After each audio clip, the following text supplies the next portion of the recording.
Like it or not, people are making snap decisions about you all the time, and oftentimes they do it without even letting you speak. Quite frankly, you do the same thing to them, which is why in this video I want to talk about, well, Valentine's Day is coming, so we're going to do 3 subtle things that you can do to be more attractive with your body language. Nothing to do with what you're saying. So I'm just going to jump right into it. The first one is something that people do wrong, and that is T-Rex arms. I'm going to illustrate this with a story because I think it's the easiest way, and it was one of the most, well, vivid ways which I learned it. I was in Las Vegas with a friend of mine. I live there, he came in to visit, and if you've ever been to a Las Vegas club, it can be overwhelming. So we got into this club, it was just the 2 of us, we're not drinking, and he's not from there, so instantly I see his body language locked down, and he starts to get uncomfortable. To his credit, he starts to walk up, he sees a group of women, he walks up and says hello, and does not go well.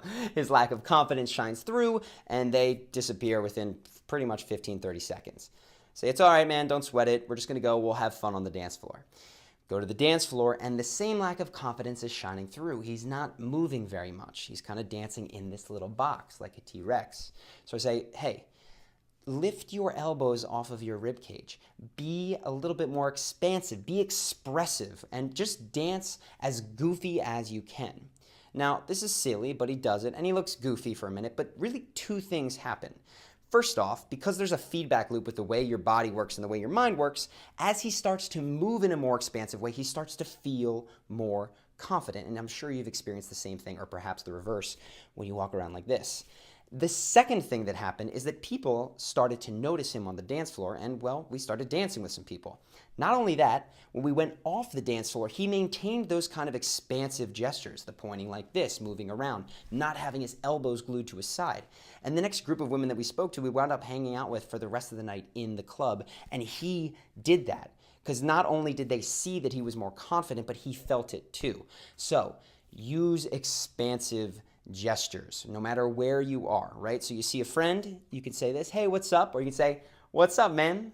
That's an expansive gesture. Somebody asks you for directions, you could say, hey, I think it's that way. Or you can say, I think it's that way. That is an expansive gesture, and it's going to do much more to make you be perceived as confident and, of course, attractive. The second thing, again, somebody that people do wrong, is seeking behavior. The classic seeking behavior, you may have seen at a bar, is 2 guys standing at a bar. They're buddies, you can tell because they're close to each other, but they're not looking at each other. They're looking out there. And what they're broadcasting to the world as they peer is that the fun is not here. The fun, the interesting thing, whatever it is that they're looking for is outside of themselves. And that is an incredibly unattractive thing to broadcast. Contrast that with magnetic body language. And what magnetic body language is telling other people, before I kind of show you what it might be, is that the fun is where you are. Because we all are very, very finely socially attuned people. And when we're out at a bar or a party or a club or any kind of social setting, we tend to want to know where the fun is, and then we put ourselves near that. So fun would be facing the person that you came there with. When you're in conversation with them, not looking over your shoulder trying to find something more interesting to do, but being engaged in that conversation, using your expansive body language, laughing loudly, and having a good time. Now, I'm not saying to fake this stuff, I'm saying to actually do it. And in fact, it doesn't have to just be with your group of friends.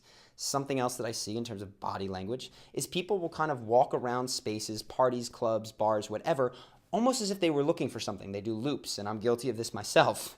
Instead, have fun with whoever you are near. Whoever's there. Strike up a conversation, say hello, whatever it takes. Because that is magnetic. And when you start pulling people into that group, amazing things happen. A quick story to illustrate this. Many years ago, when I lived in New York City, Ben, my best friend, my co-founder, was an investment banker. And they worked a lot of hours. So he got one night off, he and his buddies went out to a club, and they were so happy to be there. They were extremely excited, they were laughing, talking to each other, having a great time, and people noticed. So what Ben did, because, he was just having a great time, was as people kind of overheard their conversation and chimed in, he would bring them into the conversation. So the group started to grow. He went to the bathroom. If he was standing in line for the bathroom, perhaps somebody was standing in line at the bathroom, just kind of quietly. And because he was in such a good mood, he started including them as well. He'd bring them back.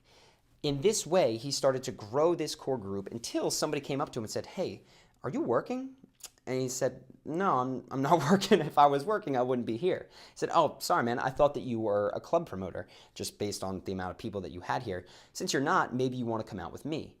gave him his card, and this wound up being someone that we went out with for probably the next year to the best clubs in New York City. We got in for free. We cut the line, and we were drinking at the time because we were in our young 20s, and we got free alcohol as well. The point of this is a body language thing, it's a talking thing, but it's don't look and behave and act and feel wherever you are as if the fun is out there. Have fun with whoever is nearby. So just think, if you're ever being bored or boring, standing in line, waiting for the cashier, wherever, make sure that in your immediate periphery, there's always someone around you. Strike up a conversation with them, do your expansive body language, all that kind of stuff. And this is going to make people who can't even hear your conversation drawn to you. This is the magnetism that we talk about. So that is the second thing. The third thing is something that I see, particularly again in clubs and bars, but that's just where this body language stuff is most pronounced, is when groups go out. Because groups of guys tend to go out with groups of guys, groups of women tend to go out with groups of women, and what happens is when they meet, they stay in the group. You get a group of 3 guys lined up over here, the girls are lined up over here, and it looks like a 6th grade dance where they're just both standing against the wall waiting for someone to cross over. Even if that conversation goes well, it can feel like, well, 2 groups are kind of interrogating or interviewing each other. A much more powerful body language thing that you can do is to stagger this boy, girl, boy, girl, boy, girl. How do you do this? It's actually very simple. When you walk up to a group with your buddies, you say hello, you're introducing yourselves. A very simple thing that you can do is just, as you're shaking hands, to step in and stand next to as opposed to across from the person that you said hi to make room for your friends who might be saying hi as well. If that's not something that you're comfortable with or that doesn't happen at the very beginning of the conversation, again, very simple. Just wait until you guys have been talking, and if you notice that this happens, and say, hold on, this feels like we're at a 6th grade dance with all the boys on one wall, all the girls at the other. Let's stagger this. And you can just move yourself over, go here, okay, here, better. Now we look and feel like a group of friends. And people will laugh because it's funny and it's true. And then, well, you're out there and you're doing it. So that will change the dynamic of the group. And you can have the same conversation and it's going to go much better. And you'll be perceived as more attractive for being the leader and for setting that up. Those are the 3 subtle things, but I'd be remiss if I didn't do one more, perhaps more obvious thing, but you got to include it in body language, and it's smiling. This is the simplest thing to make you be perceived as more attractive, friendlier, more approachable. We've got a video on the perfect smile. I won't go into it in detail here, but I couldn't leave it out of this video. All of these things fall under the realm of things that typically high self-esteem people do fairly naturally. And while you can start to layer the behaviors on before the self-esteem is there, it's helpful to take a 2-pronged approach, right? Put the behaviors on, you can fake it till you make it, but also begin to develop that self-esteem internally.